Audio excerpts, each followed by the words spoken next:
Veterinary സർവകലാശാലയിലെ സിദ്ധാർത്ഥിന്റെ മരണത്തിൽ കള്ളപ്രചാരണങ്ങൾക്കെതിരെയും വ്യാജ വാർത്തകൾക്കുമെതിരെയും പ്രതിഷേധ കൂട്ടായ്മ സംഘടിപ്പിച്ച CPIM തളിപ്പുഴയിൽ നിന്ന് പൂക്കോട് ക്യാമ്പസ് പരിസരത്തേക്ക് പ്രകടനവും നടന്നു. സിദ്ധാർത്ഥിന്റെ മരണവുമായി ബന്ധപ്പെട്ട് CPIMനെതിരെ നടക്കുന്ന പ്രചാരണങ്ങൾക്കെതിരെയായിരുന്നു നൂറുകണക്കിന് പേർ പങ്കെടുത്ത കൂട്ടായ്മ. വിദ്യാർത്ഥികൾ ഉൾപ്പെടെ പ്രകടനത്തിൽ പങ്കെടുത്തു.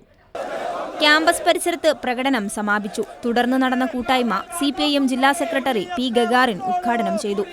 രാഷ്ട്രീയ പശ്ചാത്തലമില്ലാത്തതും ന്യായീകരിക്കാനാകാത്തതുമായ സംഭവത്തെ രാഷ്ട്രീയ ലക്ഷ്യത്തോടെ ഉപയോഗപ്പെടുത്തിയാൽ പ്രതിരോധിക്കുമെന്ന് അദ്ദേഹം പറഞ്ഞു.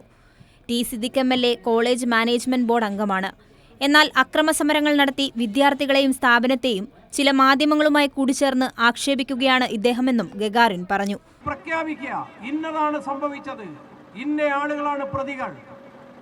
എത്ര കാലായി കേരളത്തിലെ CPMനെ ഇതുപോലെ ഉമ്മാക്കി കാണിച്ച് വലതുപക്ഷ രാഷ്ട്രീയക്കാരും ഇവിടുത്തെ മാധ്യമങ്ങളും ഞങ്ങളെ ഒലത്താൻ നോക്കുന്നത്.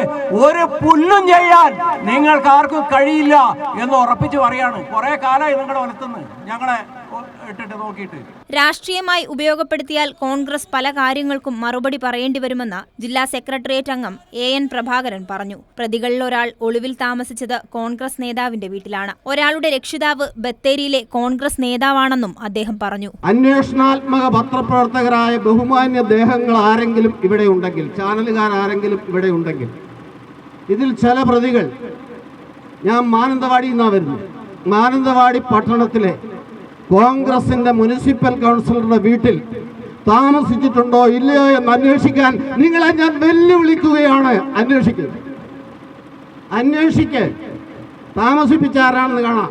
DYFI ജില്ലാ secretary K. Rafeeq, Jobisson James, Yusuf Chemban തുടങ്ങിയവർ സംസാരിച്ചു. കൈരളി ന്യൂസ്, വയനാട്.